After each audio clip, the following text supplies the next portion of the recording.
For 5 straight years, veteran Kevin's every morning began and ended the same way.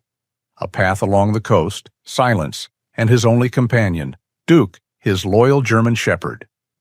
But this morning, that routine was shattered. Suddenly, Duke froze, his entire body rigid. He ignored all of Kevin's commands, his eyes locked on the thick fog, and began pulling him toward a place he had never been before. Duke's strange action led Kevin to an unexpected discovery, a relic from the war that he had tried his whole life to forget. But he didn't know that the secret hidden inside would not only reveal the fate of another soldier, but would also force him to confront the greatest demon in his own soul. Please support us by subscribing to the channel. The fog was a constant companion. It drifted in from the Pacific each morning, a silent gray ghost that swallowed the Oregon coastline, blurring the line where the churning sea met the damp sand. For Kevin, it was a comfort. It muffled the world, reducing existence to the scent of salt and pine, the rhythmic crash of unseen waves, and the steady, quiet presence of the creature walking beside him. For 5 years, this had been their ritual, a routine as unchangeable as the tides. Every day, just as the first hint of milky light penetrated the gloom, Kevin would pull on his worn boots, and Duke, his loyal German shepherd, would rise from his spot by the cold fireplace, his tail giving a few solid, knowing thumps against the wooden floor. They would walk the same stretch of deserted beach, a 2-mile path worn into the sand by more than 1,800 identical journeys. Kevin was a man shaped by the ghosts of his past, a past he had traveled 3,000 miles to escape after returning from Vietnam in 1973. Now, in his late 50s, he was tall and lean, with a sturdiness that spoke of a life of physical work, not of ease. His short brown hair was heavily salted with silver at the temples, and his face, etched with lines of weariness, held a kindness in the eyes that he rarely showed to another human. He wore the same thing most days, a faded flannel shirt over a plain t-shirt, worn denim jeans, and the heavy work boots that felt like an extension of his own feet. He had come to this isolated cabin seeking silence, a quiet so profound it might finally drown out the noise that still echoed in his head after all these years. He hadn't found it, not in the wind or the waves. He had only ever found it in the dog. Duke was an 8-year-old German shepherd, a magnificent animal with a thick sable coat that had softened with age into a tapestry of gray and white. A proud white patch adorned his chest, and his paws looked as if they had been dipped in snow. He walked with the easy, confident gait of a dog who knows his territory and his purpose. His purpose was Kevin. In the 5 years since Kevin had adopted him from a local shelter, Duke had become his anchor, the single, unwavering point in his turbulent inner world. Duke seemed to understand the things Kevin could not speak. He would nudge his head under Kevin's hand during the long, quiet afternoons, or lay his heavy body across Kevin's feet in the dead of night when the old nightmares came, a warm, living weight against the cold terror. This morning began no differently from any other. The fog was so thick that Kevin could see no more than 20 feet ahead. The air was cool and heavy with moisture. Duke walked at his left heel, his pace unhurried, his ears relaxed. The only sounds were the crunch of their steps on the wet sand and the distant roar of the ocean. It was peaceful, it was predictable. And then, it stopped. Kevin took another 2 steps before he realized the familiar presence at his side was gone. He turned. Duke was standing perfectly still about 10 yards back, frozen in the middle of the beach. It was the sudden stillness of him that was so unsettling. His entire body, usually so relaxed, was now rigid with tension. His head was lowered, his ears pricked forward, and his gaze was fixed on something lost in the fog to his right, toward a small rocky cove they rarely explored. A low whine, a sound of deep uncertainty, rumbled in his chest. Kevin waited. He expected Duke to shake himself out of it, to trot back to his side with a doggish apology in his eyes. But he didn't move. "Duke," Kevin called, his voice rough from disuse. "Come on, boy, let's go." The dog's ears twitched at the sound of his name, but his body remained locked, a statue of gray and white against the shifting gray backdrop of the fog. The whine grew deeper, transforming into a low, guttural growl that seemed directed not at a threat, but at a mystery. This was wrong, completely wrong. In 5 years of walking this beach, through winter storms and summer sun, Duke had never once broken their routine. He was the steadiest creature Kevin had ever known, the calm against his own storm. To see him like this, so tense and uncharacteristically disobedient, sent a prickle of unease up Kevin's spine. "What is it?" Kevin asked, softening his tone. He walked back toward the dog, his boots sinking into the soft sand. "What do you see, huh?" He stopped beside Duke and followed his line of sight, but there was nothing to see. Only the thick, swirling wall of fog and the dark, wet shapes of rocks that marked the entrance to the cove. There was no scent on the wind, but salt.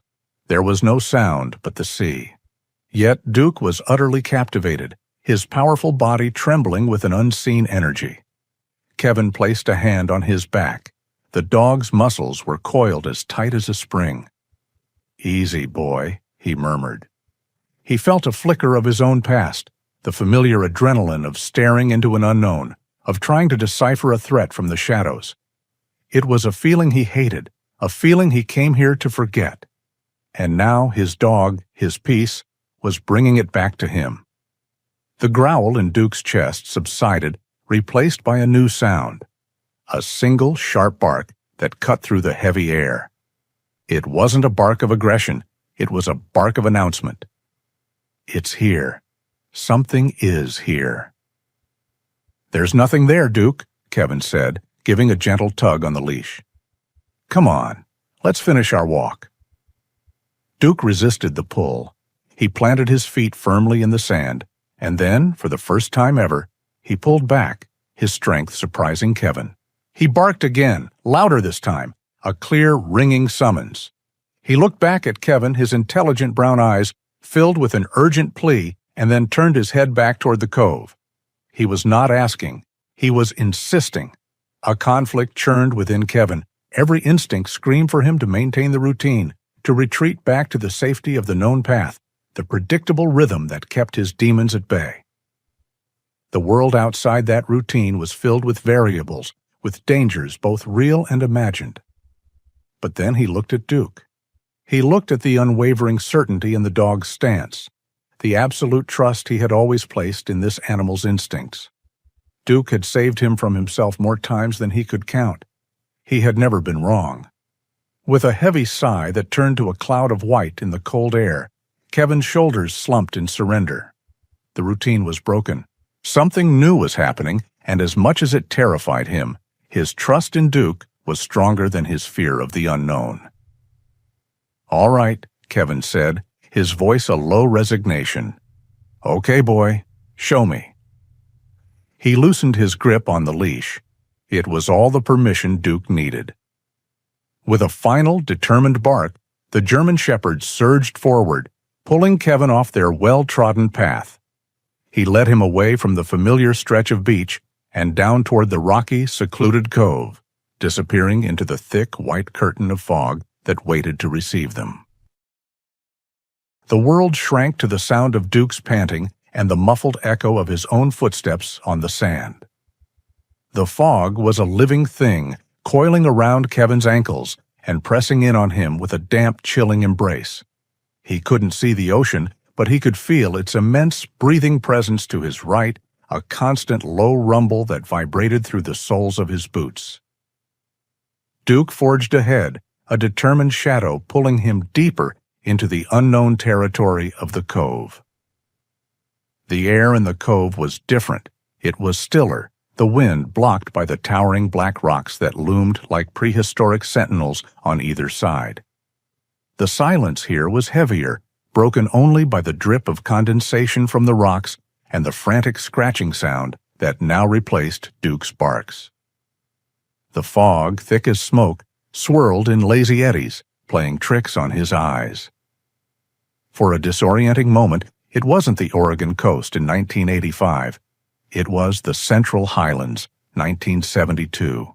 The humidity, the obscured visibility, the feeling of moving blindly toward a sound he couldn't identify, it was all horribly familiar. He could almost smell the cloying sweetness of jungle rot and cordite. A cold sweat broke out on his brow, and his hand tightened on the leather leash, his only tether to the present. He took a deep, steadying breath, forcing the scent of salt and sea deep into his lungs to banish the ghosts. The past was a ghost. It wasn't real. The dog was real. He focused on the dog. He rounded a large, kelp-covered boulder and finally saw him. Duke was a whirlwind of focused energy, his powerful front paws digging furiously at a large, tangled mound half buried in the sand at the high tide line. It was a chaotic mass of faded blue and green nylon rope, plastic floats, and rotting netting, a ghost net, one of the many drifting tombs for marine life that sometimes washed ashore after a storm. It was a sad, common sight. But Duke wasn't just digging randomly. He was focused on one specific spot, pulling and tearing at the ropes with a single-minded intensity that Kevin had never seen before. "Duke, what is it?" "Easy, boy," Kevin said, his voice low and cautious. He approached the mound, his boots sinking into a soft mixture of sand and decaying seaweed. The smell of brine and rot was strong here. He knelt beside his dog, placing a calming hand on Duke's back. The shepherd paused his digging for a moment, looking up at Kevin with eyes that shone with urgency, before nudging his nose deep into the tangle of netting and letting out a soft whine. He had found something, and he needed Kevin's help. Following the dog's lead, Kevin began to pull at the stiff, salt-encrusted ropes. They were tangled and knotted, fused together by time and the relentless action of the sea. His fingers, stiff from the cold, worked at the knots, slowly clearing away the layers of netting. He could see something wedged deep inside the mass, something dark and solid. It wasn't a piece of driftwood or a plastic bottle. It had a distinct, unnatural shape. After a few more minutes of pulling and wrestling with the stubborn material, he finally cleared enough of the net to get a grip on the object. He pulled it free. It came away with a soft sucking sound from the wet sand, heavier than he expected. He sat back on his heels, turning it over in his hands. It was a military canteen. The recognition was instant, a jolt that shot through him like an electric current. It was an old model made of aluminum with a small chain connecting the cap to the neck. But it wasn't one of theirs. The shape was slightly different, the curve of the body less rounded than the standard-issue American canteens he had carried for 2 years. His heart began to beat a little faster. He knew this design. He had seen them clipped to the belts of men on the other side of the fight, the soldiers of the South Vietnamese Army, the ARVN. The canteen was battered and scarred, a testament to a long and violent journey. Patches of the original olive drab paint were gone, revealing the dull gray of the metal beneath, which was pitted and corroded by the salt water. But it wasn't the corrosion or the dents that held his attention. It was the surface. The entire canteen, from its neck to its base, was covered in a dense tapestry of handmade carvings. He ran a thumb over the intricate patterns. They weren't random scratches. This was the deliberate, patient work of a man with a sharp object and a great deal of time. He could make out shapes, symbols, a story etched into the metal. There was a detailed rendering of what looked like a small village, with palm trees and simple huts. Below that, a figure of a woman holding a child. And there were words, lines of text carved in a language he couldn't read, their letters elegant and strange to his eyes. This wasn't just a piece of military equipment. It was a diary, a memorial, a message. He felt Duke's wet nose press against his cheek, bringing him back to the present, The dog was calm now, his mission accomplished. He sat patiently, watching Kevin with a soft, knowing gaze. Kevin stood up, the canteen feeling unnaturally heavy in his hand. The fog had begun to thin slightly, breaking apart into drifting tendrils that revealed glimpses of the gray, tumultuous sea. He looked out at the water, his mind reeling. How? How could this object, this relic from a war on the other side of the world, find its way here, to this specific stretch of sand, to him? He thought of the vast empty expanse of the Pacific, an impossible distance for such a small thing to travel. It must have been in the water for years, tossed by storms, baked by the sun, carried by currents he couldn't begin to comprehend. He looked down at the canteen again, at the story etched into its surface. Who had carved this? What soldier had spent countless hours scratching his soul into this piece of metal? Was he seeking to remember something, or to forget? Was he still alive? A profound sense of connection, of a shared history with the anonymous soldier, washed over him. He knew what it was like to carry the weight of a war, to have memories so sharp they could cut you from the inside out. He had tried to bury his own memories here, in the silence and the fog. And now the ocean had brought him someone else's. The questions multiplied, swirling in his mind like the fog around him. What was inside? Was it empty? Or did it hold something more than just the ghost of water, long since gone? He stood there for a long time, the cold wind whipping at his flannel shirt, the roar of the ocean filling his ears. The world that had been so small and predictable just an hour ago had suddenly expanded, filled with a mystery that had traveled halfway across the world to find him. With the strange, heavy canteen in his hand and his loyal dog at his side, Kevin turned his back to the cove and began the slow walk home, his mind no longer on the past he had tried to escape, but on the relic he now held and the story it desperately wanted to tell. The walk back to the cabin was a blur. Kevin moved as if in a trance, his entire consciousness focused on the cold, heavy object in his hand. The familiar path felt alien, the 2 miles stretching into an eternity. He was oblivious to the fog as it finally broke apart, allowing pale sunlight to filter through the tall pines. He didn't notice the seagulls circling overhead or the fresh scent of the forest awakening around him. His world had contracted to the size of the aluminum canteen. Inside the small rustic cabin, the air was still and cool. A fire lay dormant in the stone hearth, and the only light came from the 2 large windows that looked out onto the beach. He placed the canteen on the heavy oak table in the center of the room with a reverence he hadn't felt in years. It sat there, a foreign object from another life, a relic that had somehow breached the walls he had so carefully built around his solitude. Duke, sensing the gravity of the moment, didn't go to his usual spot by the fireplace. Instead, he lay down on the floor near Kevin's feet, his head resting on his paws, his watchful brown eyes fixed on his master. For a long time, Kevin just looked at it. He circled the table, studying the canteen from every angle as if it were a dangerous, sleeping animal. Then he pulled a wooden chair out and sat down, drawing the object closer. He needed to understand. He spent the next hour poring over the carvings, his calloused fingertips tracing the lines etched into the metal. What he had seen on the beach was only a fraction of the story. The entire surface was a canvas. He saw now that the images were sequential, a narrative that flowed around the canteen's curved body. He recognized the village with its palm trees, but now he saw soldiers moving through it. He saw the face of the woman holding her child, her expression a mask of fear and desperation. He followed the story as it depicted chaos, smoke, and running figures.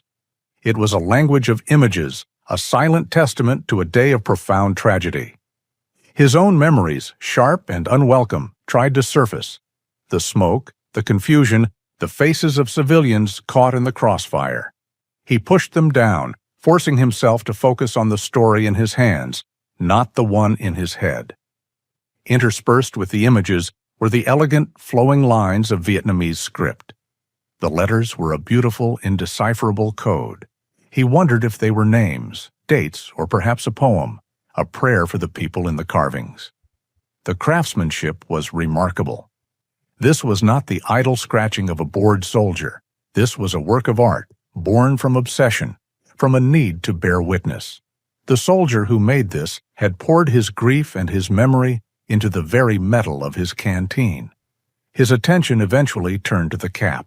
It was a standard screw top, but it was jammed tight, sealed by years of corrosion and the immense pressure of the deep ocean. A small, delicate chain, now rusted and green, still connected it to the canteen's neck. He tried to twist it, his strong hands gripping the ridged metal, but it wouldn't budge. He set his jaw, put more force into it, his knuckles turning white with the effort. The cap remained fused to the body. Frustration began to bubble up inside him. He was so close to whatever secret the canteen held, yet he was barred by a simple, rusted piece of metal. He was a man who had fixed engines, built fences, and repaired nearly every part of his own cabin. To be defeated by a stubborn bottle cap felt absurd. He growled under his breath, a sound of pure exasperation, and was about to set the canteen down and search for a pair of pliers. It was then that Duke moved. The German shepherd rose silently from the floor and walked over to the table. He rested his chin on the oak surface, his nose just inches from the canteen. He let out a soft whine, then gently, deliberately, nudged the stubborn cap with the side of his wet muzzle. He nudged it once, then twice, looking up at Kevin with an expression of profound, intelligent patience. It was the same focused attention he had shown on the beach, a clear, unmistakable signal. Here? The answer is here. Kevin stared at the dog, then back at the cap. Duke's intervention broke his frustration, replacing it with a renewed sense of wonder. He looked closer, examining the very spot the dog had indicated. He saw it now. A small, almost invisible line near the base of the neck, just below the threads. It wasn't a crack from damage, it was a perfect seam. The cap wasn't just a cap. The entire neck was a separate piece. With a surge of adrenaline, he changed his grip. Instead of twisting the cap itself, he gripped the entire top section and the main body of the canteen. He braced himself and twisted, putting all his strength into the motion. For a moment, nothing happened. Then, with a loud, grating screech of metal on metal, it moved. Years of salt and corrosion gave way, and the entire top section of the canteen unscrewed from the body. His heart hammered against his ribs. He carefully lifted the top piece away and peered inside the dark, hollow body. The interior smelled of stale air and the sea. And there, resting at the bottom, was a small, tightly wrapped bundle of faded green fabric. Parachute cloth. His hands trembled slightly as he reached in and carefully lifted it out. It was light and soft, the fabric surprisingly well preserved. He placed it on the table and began to unwrap the layers, his movements slow and deliberate as if he were handling a sacred object. The cloth was wound tightly, a protective cocoon. After several layers, he felt something hard and cylindrical inside. He unrolled the final layer of fabric. Resting in his palm was a small, clear glass vial, the kind that might have held medicine or pills. It was about 3 inches long. The mouth of the vial was sealed shut with a thick, amber-colored plug of beeswax, a perfect, airtight seal against the ravages of time and water. And inside the vial, protected from the world, was a tightly rolled scroll of yellowed paper. He held it up to the light from the window. He could see faint dark lines through the glass, the unmistakable marks of ink. A wave of dizziness washed over him. He sat back heavily in his chair, the glass vial cool and solid in his hand. The carvings on the outside were the story. This, he knew with absolute certainty, was the key. This was the soldier's voice. Duke rested his heavy head on Kevin's thigh, letting out a deep, contented sigh, as if to say his work, for now, was done. Kevin absently stroked the dog's soft ears, his eyes never leaving the small glass bottle. The mystery of the sea had led him to a mystery of a man, and now the answer was right in front of him, sealed in wax, waiting to be heard. The cabin was silent save for the crackling of the new fire Kevin had built in the hearth. The flames cast a warm, dancing light across the room, illuminating the determined set of his jaw. He sat at the table, the small glass vial held carefully between his thumb and forefinger. Outside, the afternoon sun had finally burned through the last of the fog, but inside, time seemed to have stopped. Duke lay nearby, his breathing a slow, rhythmic whisper that did little to calm the frantic beating of Kevin's own heart. For a moment, he hesitated. To open this vial felt like a profound violation, an intrusion into a private grief that had been sealed away for years. This was a message never intended for him, a confession meant only for the vast, indifferent ear of the ocean. Who was he to break that seal? But the thought was fleeting, quickly replaced by an overwhelming sense of responsibility. The ocean had not kept it secret. For reasons he could not fathom, it had chosen him as its confidant. To turn away now would be a betrayal, not just of the unknown soldier, but of the strange fate that had brought this relic to his shore. His first task was the beeswax. It was old and hard as stone. He retrieved a small, sharp paring knife from the kitchen drawer, its blade worn thin from years of use. With the steady hands of a man accustomed to delicate work, he began to carefully chip away at the edges of the amber-colored seal. Tiny flakes of wax fell away onto the dark wood of the table. He worked slowly, meticulously, his breath held tight in his chest. He was terrified of slipping, of shattering the glass, and destroying the fragile message within. The process took nearly half an hour, each minute stretched thin by intense concentration. Finally, with a soft scraping sound, the last of the wax seal came free, and the small cork stopper beneath it was revealed. The cork was dark and stained, and it crumbled slightly at the edges as he gently twisted it back and forth. With a final soft pop, it came loose. A faint, musty smell, the scent of old paper and trapped air, escaped the vial. It was the smell of time itself. Turning the vial upside down, he let the tightly rolled scroll slide into his open palm. The paper was incredibly fragile, yellowed with age to the color of old ivory. It was so thin that he could almost see through it. He handled it as if it were a butterfly's wing, terrified that a single rough touch might cause it to disintegrate into dust. Using the tips of his fingers, he began to unroll it on the smooth surface of the table. It unrolled slowly, resisting at first, the paper clinging to a shape it had held for years. As the scroll flattened out, he saw the writing. His eyes scanned the page, a surge of hopeful anticipation rising within him. And then, his heart sank. The page was filled, from top to bottom, with the same elegant, unfamiliar script he had seen carved into the canteen. It was Vietnamese. Line after line of flowing characters, their graceful curves and sharp, precise marks forming a wall of meaning he could not penetrate. He felt a wave of profound disappointment wash over him. The answer was right in front of him, the soldier's voice laid bare on the page, and it was speaking a language he did not understand. It was like being given a key to a locked room, only to find the door was on the other side of a chasm. He slumped back in his chair, the energy draining out of him. It felt like a cruel joke. He had been led on a journey of discovery, only to be stopped at the final door. He stared at the page, a jumble of beautiful but meaningless symbols. It was hopeless. But then, as his eyes scanned the bottom of the page, he saw it. Tucked beneath the final line of Vietnamese script, written in a slightly different, more hesitant hand, were two words in English. Forgive me. The phrase was a punch to the gut. Simple, devastating.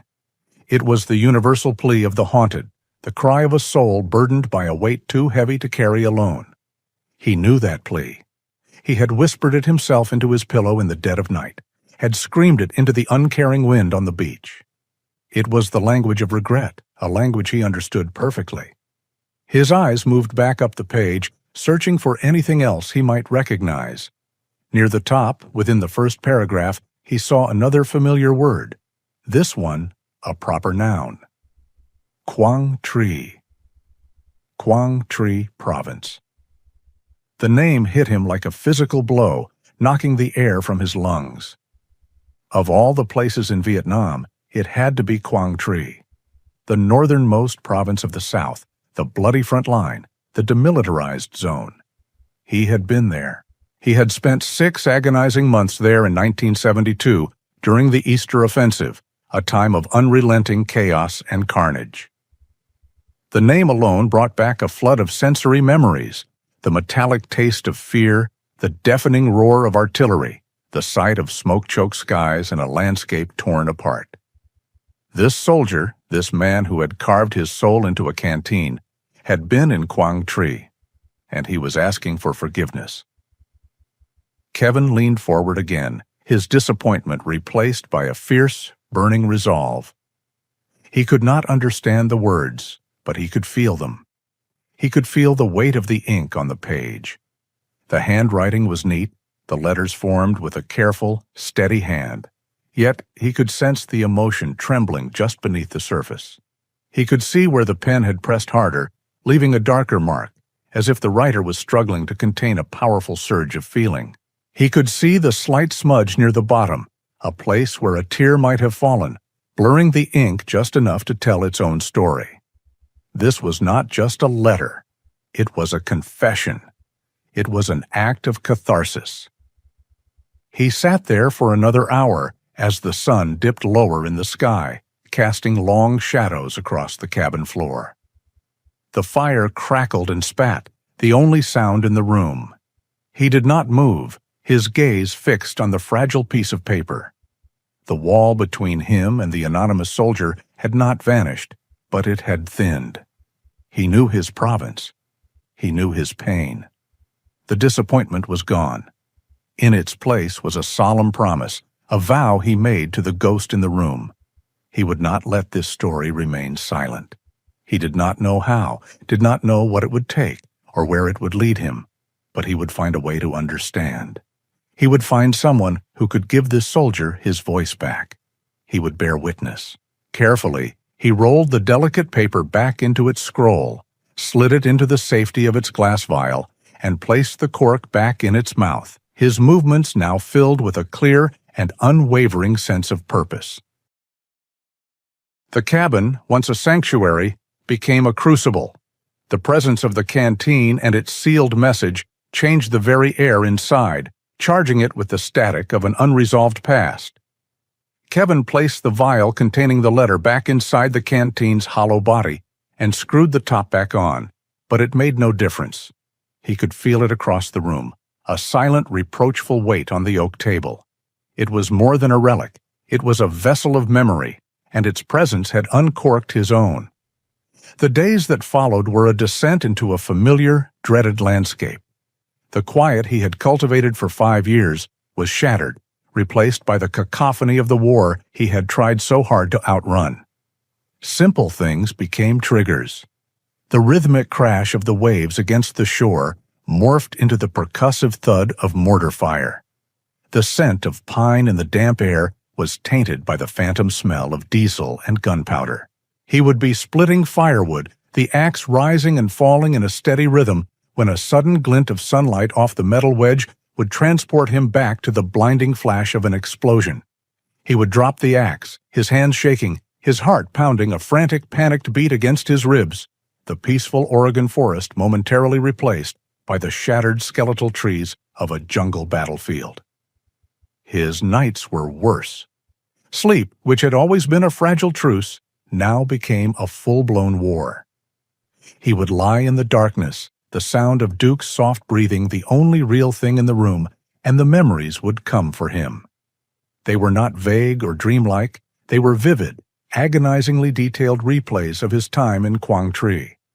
He saw the faces of the men in his platoon, young men whose futures had been erased in a flash of violence. He felt the suffocating heat, the constant dampness that seemed to seep into his bones, the gnawing fear that was a constant companion.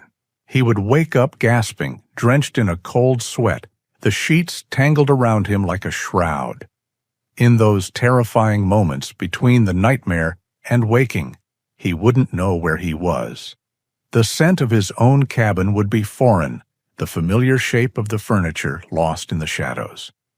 He would be back in the bunker, the air thick with the smell of earth and fear, waiting for the next barrage. It was always Duke who pulled him back. The big shepherd, sensing his distress, would rise from the floor and place his front paws on the edge of the bed. He would nudge Kevin's hand with his cold, wet nose, a gentle but insistent pressure that broke through the panic. Then he would lick the sweat from Kevin's brow, his warm, rough tongue a grounding, living presence in the terrifying darkness. Kevin would wrap his arms around the dog's thick neck, burying his face in his fur, and hold on until the shaking subsided, until the cabin reassembled itself around him, and the sounds of the jungle faded back into the whisper of the Oregon wind. The 2 English words from the letter became a relentless mantra in his mind. Quang Tri. Forgive me. They were 2 separate pieces of a puzzle that had now fused together, creating a question that gave him no peace. What had this Vietnamese soldier done in Quang Tri that required such a desperate plea for forgiveness? The carvings on the canteen, the woman, the child, the chaos, offered a terrible, unspoken clue. The plea resonated with a terrifying familiarity. It mirrored the guilt that had been Kevin's own silent passenger for more than a decade. His own ghosts were not just of the friends he had lost, but of the people he had failed to save. There was one memory in particular, one he kept locked in the deepest, most fortified part of his mind. A village near the DMZ, a firefight erupting out of nowhere. A young girl, no older than 10, caught in the open, her eyes wide with terror. He had frozen, just for a second, pinned down by the sheer volume of fire. In that second, she was gone. It wasn't his fault, not directly. War was chaos. But that single moment of helplessness had branded itself onto his soul. He had never spoken of it to anyone. He had never even allowed himself to fully form the thought. But he knew in the quiet honesty of his own heart that if he were to write a final confession to the sea, it would end with those same 2 words. Forgive me. This realization was the most unsettling part of all. For 12 years, he had carried his trauma with the grim, solitary pride of a survivor.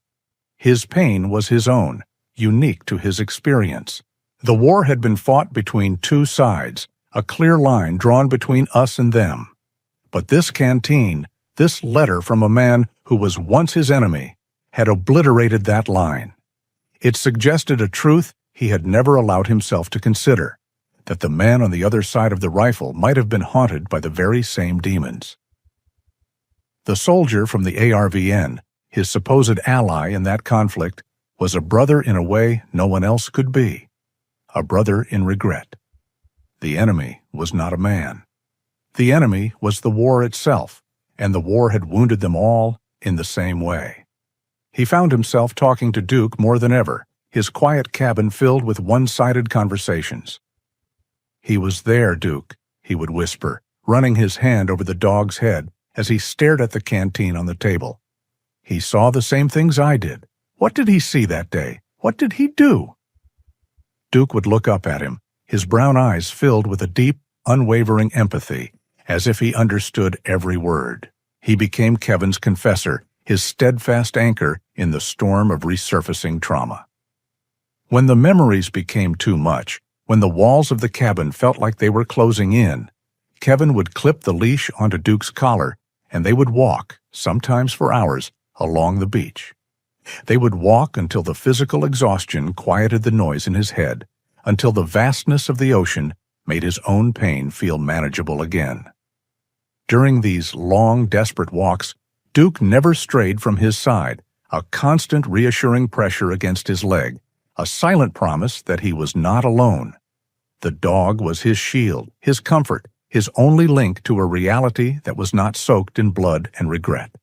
He was the only reason Kevin did not completely come apart.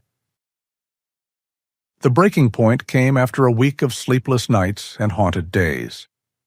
Kevin woke one morning to the pale gray light of dawn, his body aching with a fatigue that had nothing to do with physical exertion and everything to do with the relentless war raging in his mind.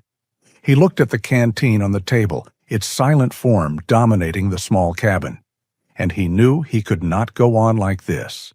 The passivity, the hiding, the cowering from his own memories, it was a slow death. The soldier who had created this canteen had acted.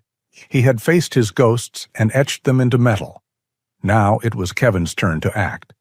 The fear of what he might find was finally eclipsed by the fear of what would happen if he did nothing. A new energy, born of desperation, propelled him into motion. He rummaged through an old footlocker, the one that held the few possessions he deemed worthy of keeping from his former life, and pulled out an old 35mm camera. It felt foreign in his hands, a tool from a time when he had engaged with the world, not hidden from it. He spent the better part of the morning carefully photographing the canteen. He took pictures from every angle, ensuring the light from the window caught the intricate carvings in sharp detail. Then, with even greater care, he unrolled the fragile letter and photographed it, the page held flat against the dark wood of the table. The next step was the hardest. In the corner of the cabin sat a small desk, and on it an object he rarely used, a personal computer. It was an old boxy machine he had bought years ago, mostly for managing his modest finances online. For Kevin, the internet was a loud, chaotic place, the digital equivalent of the crowds he so diligently avoided. But now it was his only tool, his only bridge to a world that might hold the answers he needed. He developed the film in his small, makeshift darkroom, and once the prints were dry, he used a simple scanner to digitize the images of the carvings and the letter. The process was slow and methodical, and the focus it required was a welcome distraction. With the image files loaded, he opened a web browser and began to search. He started simply, typing in the words he knew. Quang Tri Province, 1972. ARVN. The screen filled with a deluge of information, historical articles, veterans forums, grainy black and white photographs of young men in uniform. He saw images of the citadel, of tanks rolling through ravaged streets, of helicopters lifting off from fields shrouded in smoke. Each picture was a potential landmine, a trigger for his own memories. He forced himself to stay focused, to look for context, not ghosts. For hours he searched, the world outside his window fading from morning to afternoon. He tried every combination of keywords he could think of, but the carvings were too unique, the Vietnamese script an impenetrable wall. Frustration mounted. The vastness of the internet felt less like a library and more like an ocean, and he was adrift without a compass, searching for one specific drop of water. He was about to give up for the day, the familiar weight of hopelessness settling on his shoulders, when he tried a different approach. He focused on a specific recurring symbol in the carvings, a stylized bird he had noticed above the depiction of the village. He uploaded the image of the symbol and ran a search. The results were mostly irrelevant, but one link caught his eye. It was a PDF file, the title of a dry academic paper, Iconography and Identity, Personal Effects of the ARVN Soldier. His heart skipped a beat. He clicked the link, and a 20-page document filled his screen. He scrolled through it, his eyes scanning the dense text. Most of it was academic jargon he didn't understand, but it was filled with pictures of Zippo lighters, helmets, and other gear, all covered in personal engravings. And then he saw it. Halfway through the paper, there was a paragraph describing regional symbols. The author wrote about how soldiers often used imagery from their home provinces as a way to maintain their identity. And there, beside the text, was a small, hand-drawn illustration of the exact same stylized bird from the canteen. The caption read, "A common motif representing the white-crested laughing thrush, the symbolic bird of Quang Tri Province." The author of the paper was a woman named Professor Barbara Harrison. He had a name. It was the first solid lead, the first tangible link to the outside world. He searched for her name and quickly found her. She was a retired history professor, formerly of Portland State University, an expert in the sociocultural history of the Vietnam War. An expert. The word felt like a lifeline. But the lifeline was on the other side of an abyss. He found an email address listed on an old university staff page. All he had to do was write to her. It was a simple, logical next step. And for Kevin, it felt as impossible as scaling a cliff face with his bare hands. To email her meant opening a line of communication. It meant inviting another person into his carefully guarded solitude. It meant taking the story that was now intertwined with his own and sharing it, making it real in the eyes of someone else. For 2 days, the email address sat open on his screen. The blinking cursor on the blank page mocked him. He would type a few words, his hands stiff and clumsy on the keyboard. "Hello, Professor. My name is Kevin. I am a veteran." He would read the words and a wave of panic would wash over him. He sounded like a madman, a reclusive old soldier rambling about a message in a bottle. Who would believe him? Who would care? He would delete the text, push back from the desk, and pace the cabin like a caged animal. The fear was overwhelming. It was the fear of being judged, of being dismissed, of having to speak about the things he had spent a lifetime trying to bury. It was easier to live with the mystery than to risk the pain of connection. On the 3rd day, he decided to give up. He sat at the desk, his shoulders slumped in defeat, his finger hovering over the button to close the browser. The silence of the cabin pressed in on him. He was safe here. No one could hurt him if he just stayed hidden. As he stared at the screen, ready to surrender, a familiar heavy weight settled on his knee. He looked down. Duke was sitting beside his chair, his head resting on Kevin's leg. The dog looked up at him, his dark, intelligent eyes full of a soft, questioning concern. He let out a low, gentle whine, a sound that seemed to ask, "What's wrong?" Kevin looked from the dog's empathetic face to the blank screen and back again. Duke had led him to the canteen. Duke had shown him the secret inside. Duke had stayed by his side through every nightmare, every flashback, every moment of this agonizing week. The dog had never given up on him.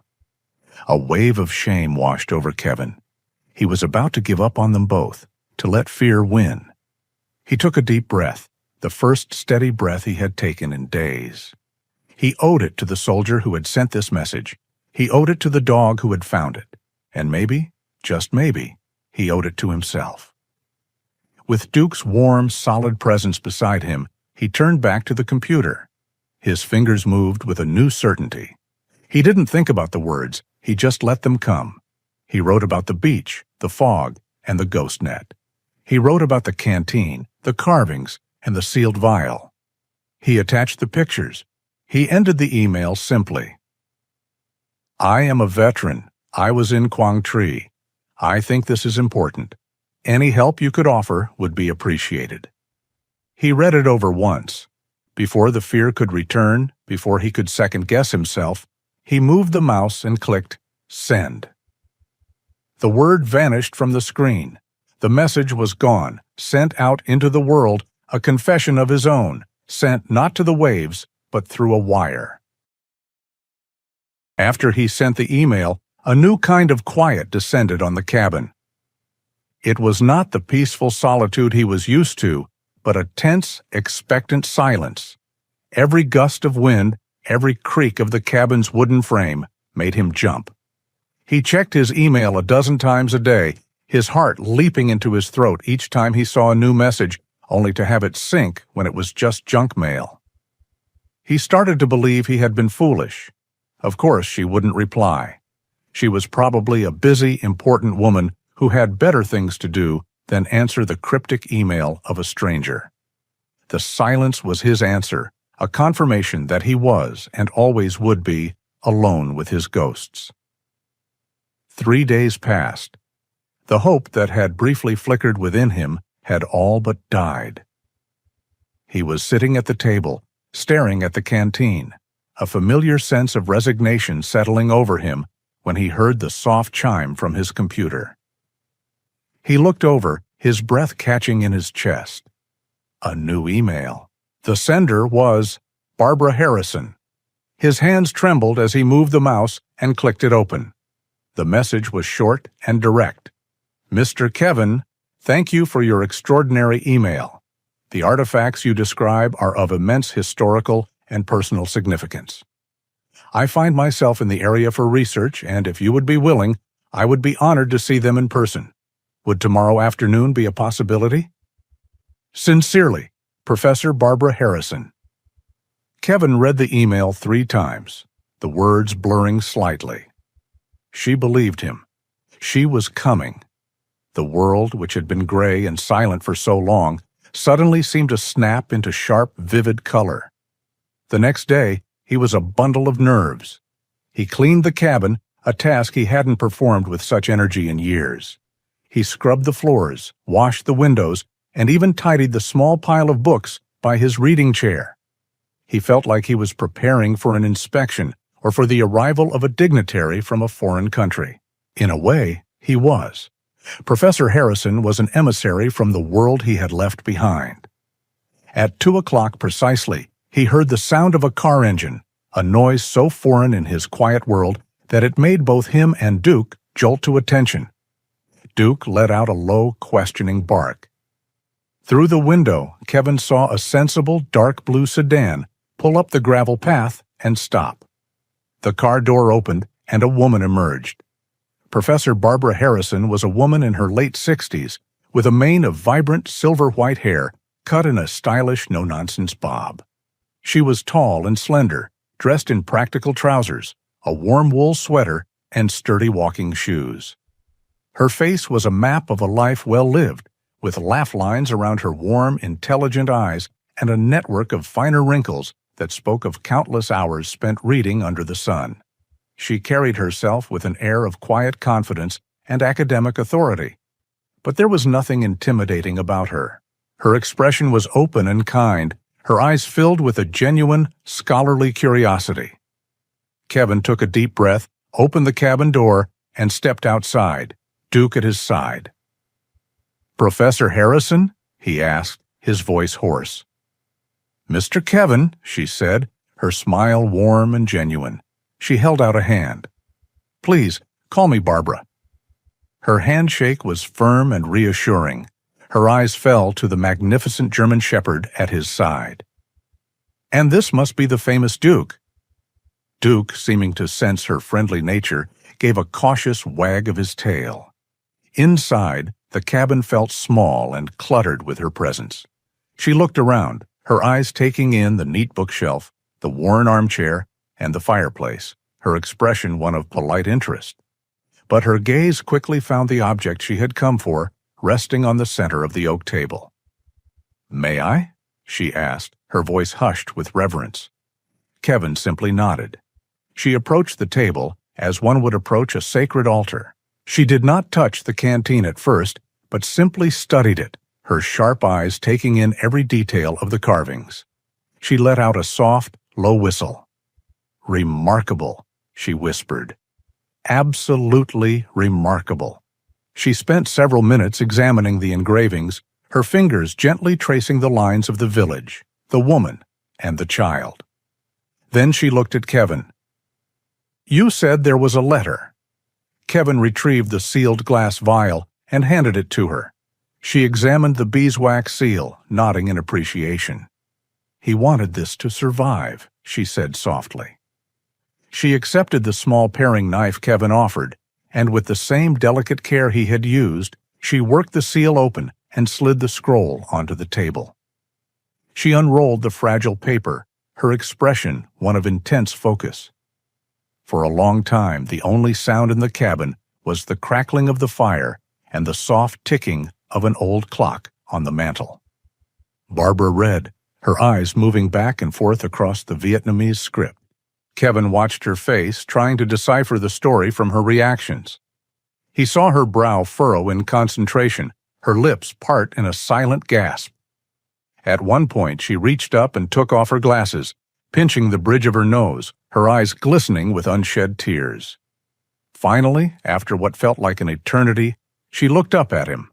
Her expression was one of profound, somber empathy. "His name was Nguyen An," she began, her voice soft but clear. "He was a sergeant in the ARVN. He wrote this last year, in 1984. She took a deep, steadying breath before she continued. "This is his confession. He writes about a day in 1972 during the retreat from Quang Tri. His unit was being overrun. It was chaos. Amid the fighting, he saw a mother and her young daughter, civilians, trapped in a ditch. The little girl? She was dying of thirst. She was looking at him, begging for water with her eyes." Barbara paused, her own voice thick with emotion. He had a full canteen.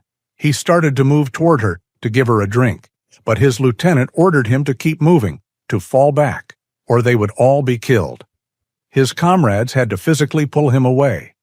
He said the last thing he saw was the little girl's eyes as his unit abandoned them to their fate.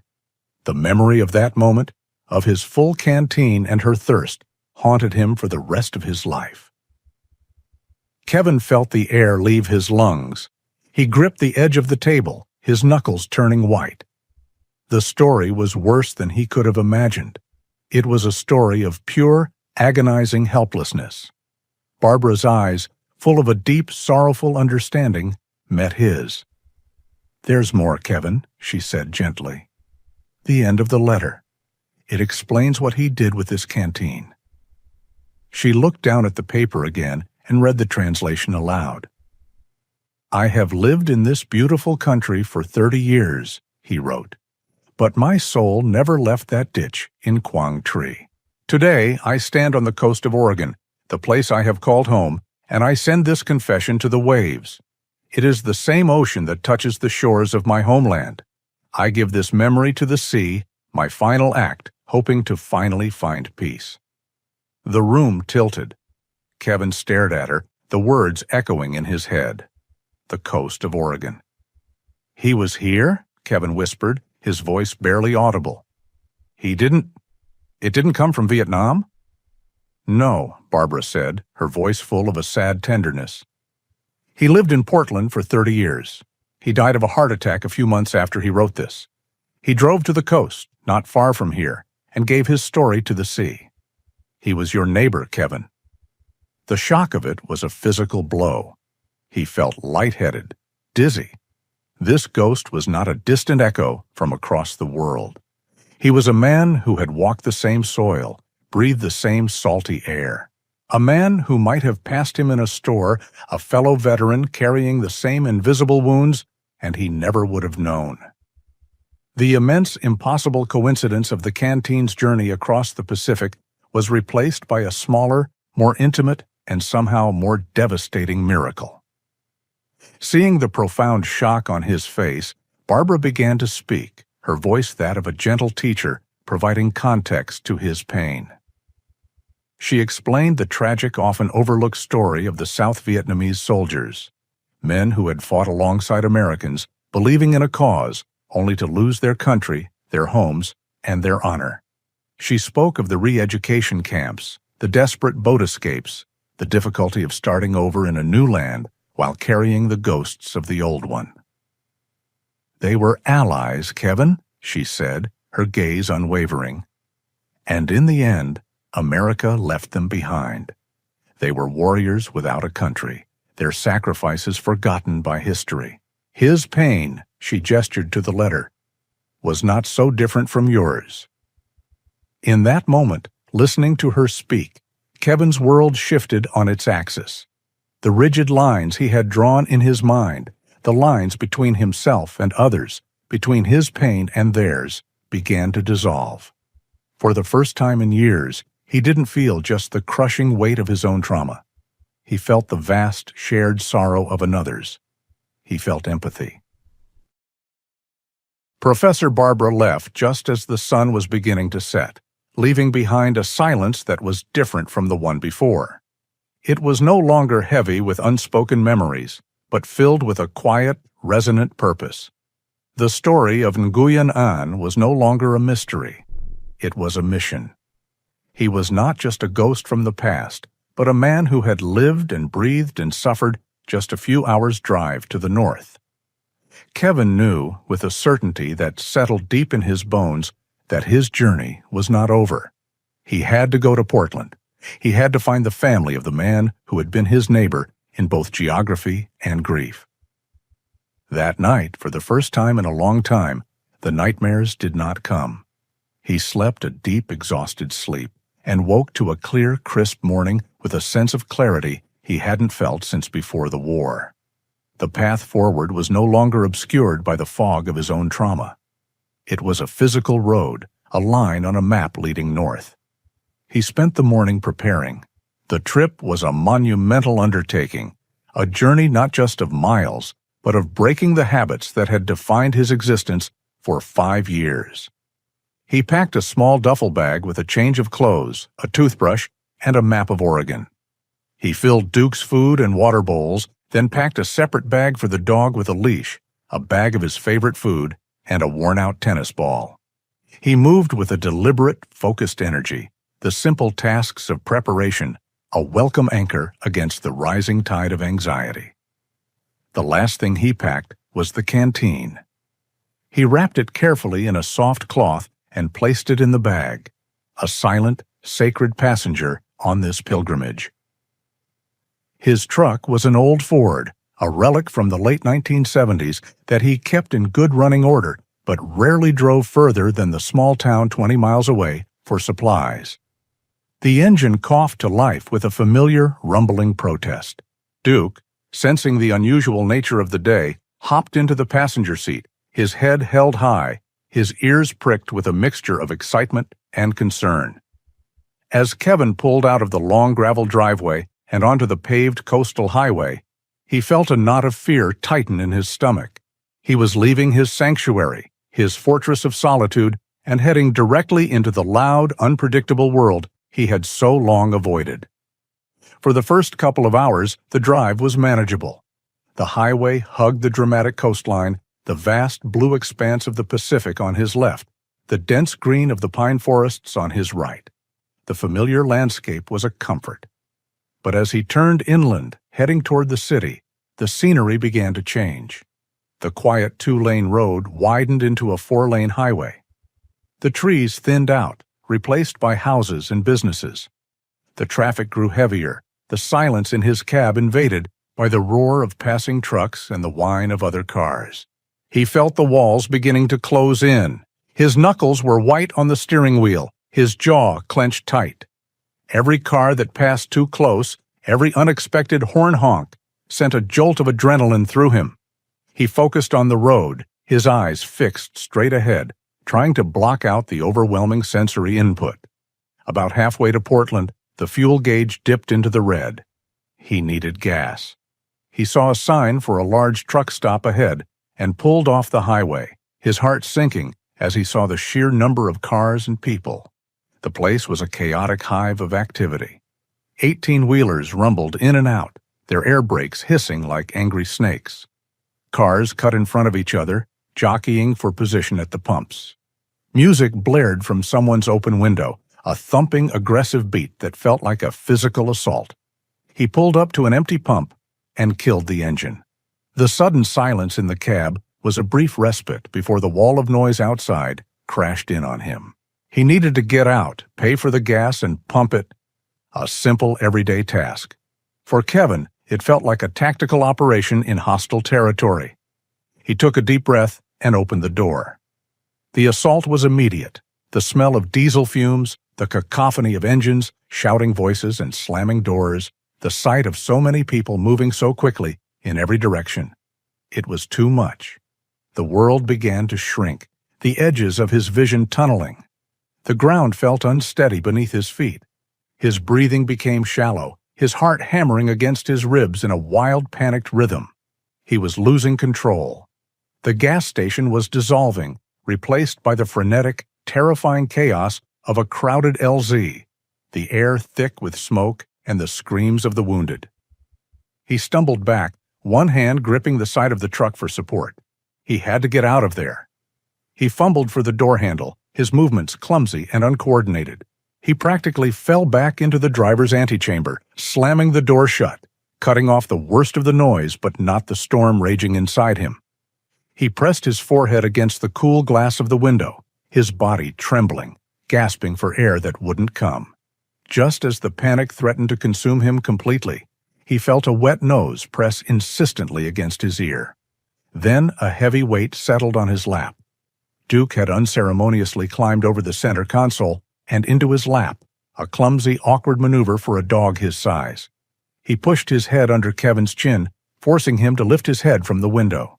He began to lick the tears and sweat from Kevin's face, his rough tongue a grounding, abrasive anchor in the swirling chaos of the panic attack. Kevin's hands came up, burying themselves in the dog's thick fur, gripping him like a drowning man grips a life raft. He focused on the feeling of Duke's solid, warm body, the rhythmic thump of his tail against the seat, the sound of his soft, reassuring whimpers. He matched his own ragged breaths to the dog's slow, steady ones. Inhale. Exhale. He was not on an LZ. He was in his truck. He was in Oregon. He was safe. Slowly, miraculously, the storm began to subside. The hammering in his chest slowed to a steady beat. His breathing deepened. The world outside the window resolved back into a gas station. The moment passed. He sat there for a long time, his arms wrapped around his dog, his face buried in his neck. "Thank you, boy," he whispered, his voice thick and shaky. "Thank you." He knew he couldn't face the crowd inside. He reached into his wallet, pulled out a $20 bill, and looked at the man at the next pump, a trucker with a kind, weathered face. "Excuse me," Kevin called out, his voice still trembling slightly. Could you do me a favor?" He paid the man to fill his tank, a small act of surrender that felt like a major victory. As he pulled back onto the highway, the memory of Professor Barbara's last words to him came back. She had called him just before he'd left. "I've made a call, Kevin," she had said. "A friend of mine is the director at the Vietnamese American Cultural Center in Portland. She's expecting you." The memory of her kindness and the fresh reminder of Duke's unwavering loyalty gave him a new strength. The journey was hard, harder than he could have imagined. But for the first time, he felt he was not walking it alone. He had allies. He reached over and stroked Duke's head, his heart filled with a profound, aching gratitude.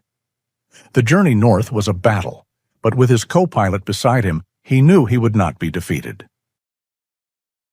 Portland was a jarring symphony of noise and motion. After the profound solitude of the coast, the city felt like a different planet. Cars flowed in dense rivers of steel and glass, buildings of brick and concrete scraped against the sky, and the sidewalks were teeming with more people than Kevin had seen in the last 5 years combined. He navigated the unfamiliar streets with the map spread open on the passenger seat, his knuckles white on the steering wheel, a low-level anxiety thrumming just beneath his skin. Duke sat beside him, a calm and steady presence, his quiet focus a stark contrast to the chaos outside. The address Professor Barbara had given him led to a modest, 2-story brick building in a bustling neighborhood. A sign above the door, written in both English and Vietnamese, read, "Vietnamese American Cultural Center." A faded, but still vibrant yellow and red-striped flag, the flag of the former South Vietnam, flew from a pole near the entrance. Kevin circled the block twice, gathering his courage, before finally pulling into a small parking space. He turned off the engine, the sudden silence amplifying the frantic beat of his own heart. This was it. The end of the road. He looked at the duffel bag on the floor, the corner of the cloth-wrapped canteen visible. He was about to walk into a stranger's life, bearing a relic of her father's deepest pain.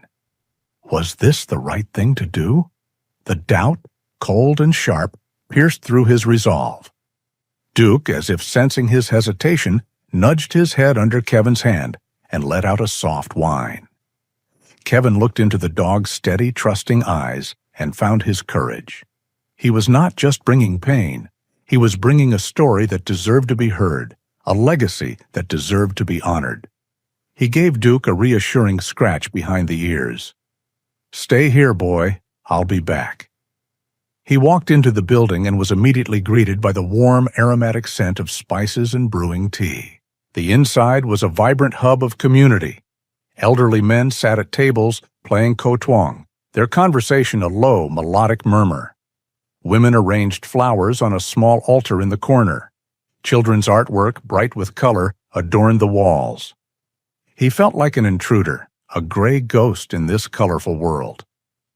A woman in her early 50s with kind eyes and a warm smile approached him from behind a reception desk. She was the director of the center, the friend Professor Barbara had contacted. "You must be Mr. Kevin," she said, her voice gentle. "Barbara told us to expect you. Please, come with me." She led him through the main hall to a small, quiet office at the back. "She is waiting for you," the director said, gesturing toward the closed door. "Her name is Mai. Please take your time." The door opened, and a woman stood there. She was perhaps in her late 30s, with long, dark hair that fell in a straight silken sheet past her shoulders.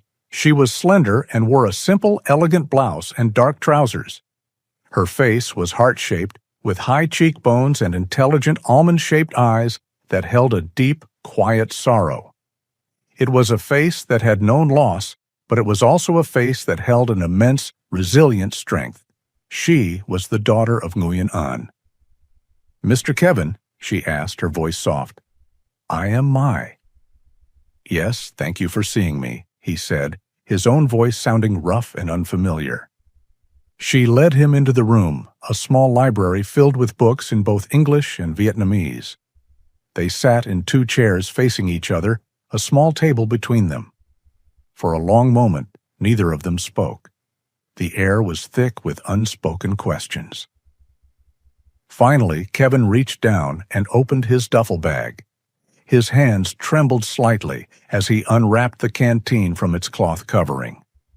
He held it for a moment, its weight both a burden and a comfort, before respectfully placing it on the table between them. The effect was instantaneous and devastating. The moment Mai's eyes fell on the canteen, the color drained from her face. A sharp, audible gasp escaped her lips. She stared at it, her expression a mask of disbelief, her body frozen as if she had seen a ghost. And in a way, she had. It was the ghost of her father, a piece of his very soul, returned from the sea. She didn't speak. She just stared, her eyes wide with a torrent of returning grief. Kevin could see the memories flooding her, the years of her father's quiet, unspoken pain, now made tangible in this battered piece of metal. "My father," she whispered, the words barely audible. Slowly, as if moving through deep water, she reached out a trembling hand, her fingers hovering just above the canteen's carved surface, afraid to touch it, as if it might vanish. Finally, her fingertips made contact. A shudder ran through her. Tears welled in her eyes, spilling silently down her cheeks. She looked up at Kevin, her expression a mixture of profound sorrow and desperate questioning. "Where did you find this?" Before Kevin could answer, she held up a hand, a gesture for him to wait. "Please," she said, her voice choked with emotion. "May I have a moment?" "Of course," Kevin said gently. She stood up, cradling the canteen in both hands as if it were a newborn child. She walked over to the far corner of the room, turning her back to him, her shoulders shaking with silent sobs. Kevin sat in the silence, his own heart aching in sympathy. He felt like a clumsy intruder who had just shattered a family's fragile peace. He had brought this storm into her life. Several minutes passed. At last, she returned to her chair, placing the canteen back on the table with a reverence that was painful to watch. Her eyes were red and swollen, but her composure had returned. A quiet, resilient dignity had settled over her. She looked at him, a flicker of caution and uncertainty now in her gaze. "I'm sorry," she said. "He spoke of it sometimes. A canteen he was making. He said it held his regrets. He took it with him on his last drive to the coast. We never saw it again." She paused, studying him. "Why did you search for us? What is this to you?" The question hung in the air. He could see the wall she had put up, the natural defense of a daughter protecting her father's memory from a stranger. He knew what he said next was the most important thing. He leaned forward slightly, meeting her gaze directly, and spoke with a quiet, raw honesty. "I also am a soldier. I was there. In Quang Tri." He paused, letting the words sink in. I think I understand." The change in her expression was subtle, but profound. The suspicion in her eyes softened, replaced by a flicker of recognition of a shared, unspoken language. He was not just a curious American who had found a strange object. He was one of them.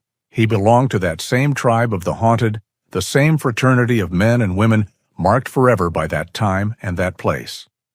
The wall between them crumbled. She took a deep breath, and when she spoke again, her voice was steady. She began to share her father's story. She spoke of a man who was kind and gentle, a loving father and husband, but who always carried a deep sadness within him, a shadow in his eyes that never truly went away. She told of his nightmares, his long, silent hours spent in his workshop, carving his pain into the metal of the canteen. He said it was the only way to let the story out, Mai said, her hand resting on the canteen. He felt he had failed, not as a soldier, but as a human being. He believed he had lost a piece of his soul in that ditch, and he spent the rest of his life trying to find it. She looked at Kevin, her eyes full of a new, sorrowful understanding. "He would be glad it was you who found it," she said softly. "Another soldier, someone who knows." She then stood and went to a bookshelf, pulling out a small, leather-bound photo album. She opened it to a picture of her father as a young man, a proud, handsome sergeant in his ARVN uniform. Then she turned the page. It was a more recent photo, taken just a few years ago. It showed an older man with kind, gentle eyes, but his face was etched with the same deep lines of weariness, the same quiet sorrow that Kevin saw in his own mirror every morning.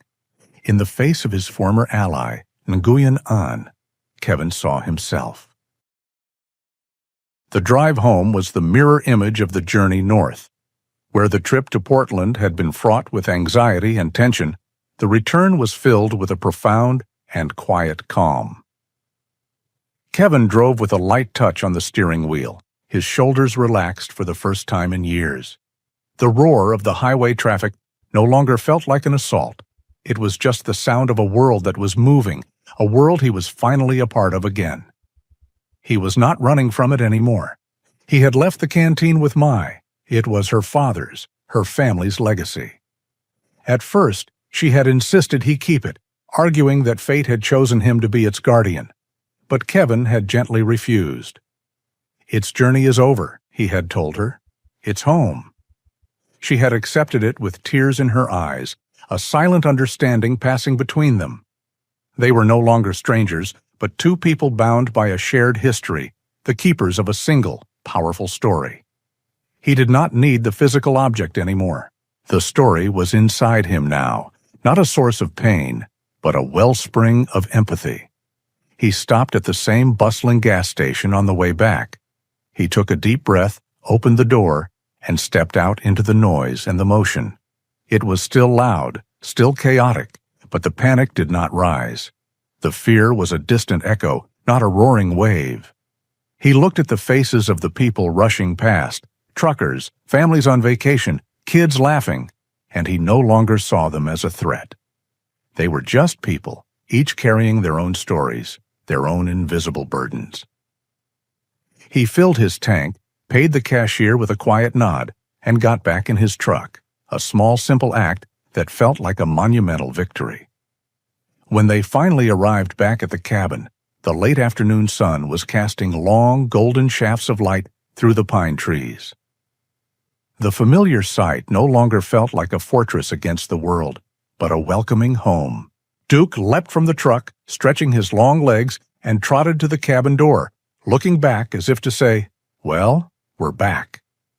The next morning, Kevin woke with a purpose.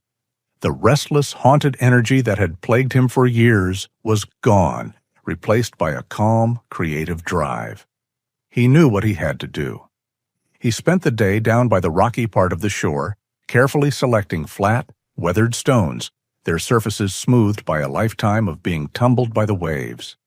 He carried them, one by one, back to a small, sunlit clearing in the garden just behind his cabin. He worked with the patient, methodical focus of a craftsman. He cleared the spot of weeds and loose soil, creating a level foundation. Then he began to build. He laid the stones carefully, fitting them together like pieces of a puzzle, creating a small, sturdy pedestal about 3 feet high. It was simple, solid, and beautiful, a part of the landscape itself. It was not a tombstone, but a place of honor. His final trip was not to the beach, but to the small town 20 miles away. He walked into the local nursery, a place he had only ever visited for bags of soil. The woman behind the counter, a cheerful middle-aged lady with dirt under her fingernails, looked up in surprise. He rarely spoke more than 2 words to her. Today, he asked for her help. He described the soil in his garden, the amount of sunlight the clearing received, and what he was looking for.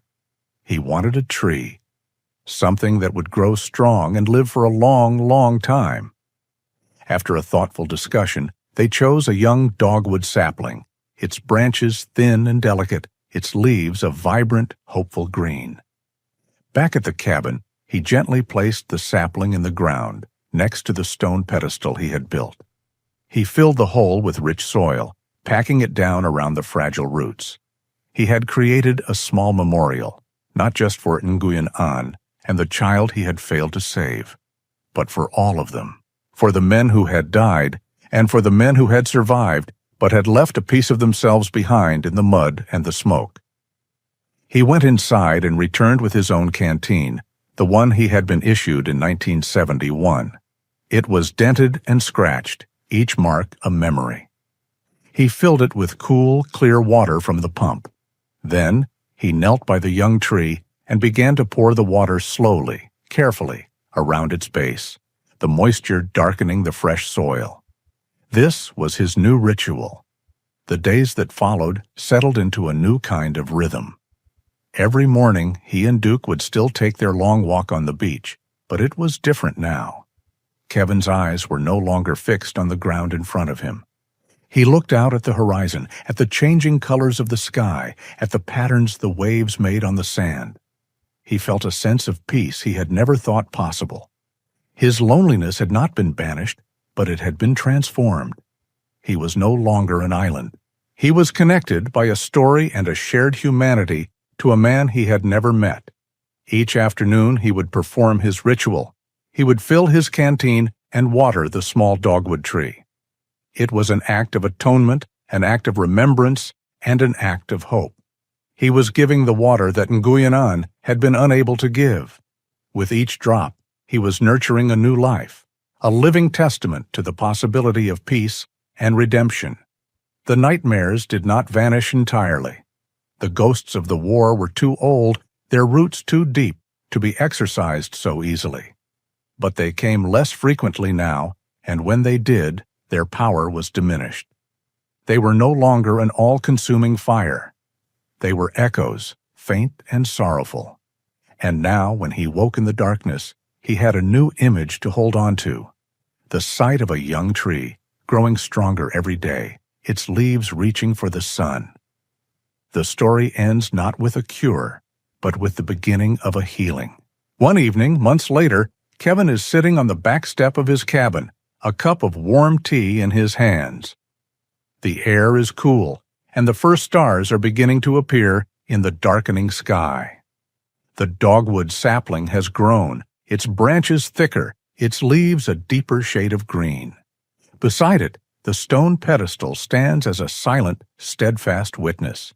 Duke is asleep at his feet, his head resting on Kevin's boot, letting out the soft, snuffling sounds of a dog dreaming of good things. Kevin looks at the tree and at his dog, and out toward the sound of the distant ocean. He is not a man drowning in his past anymore. He is a man tending his garden, a quiet guardian of two legacies, one of loyalty and one of peace. He has found his way forward. The story of Kevin and Duke reminds us that healing often begins not by forgetting the past, but by finding the courage to share its weight. And sometimes that courage comes from a loyal friend with four paws and a heart full of unspoken understanding. If this tale of loyalty and healing touched you, please consider sharing it with someone who might need to hear it. We invite you to join our community by subscribing, and we would be honored to read your own stories of companionship in the comments below. Our next tale of a veteran and his faithful dog is waiting for you now on the screen.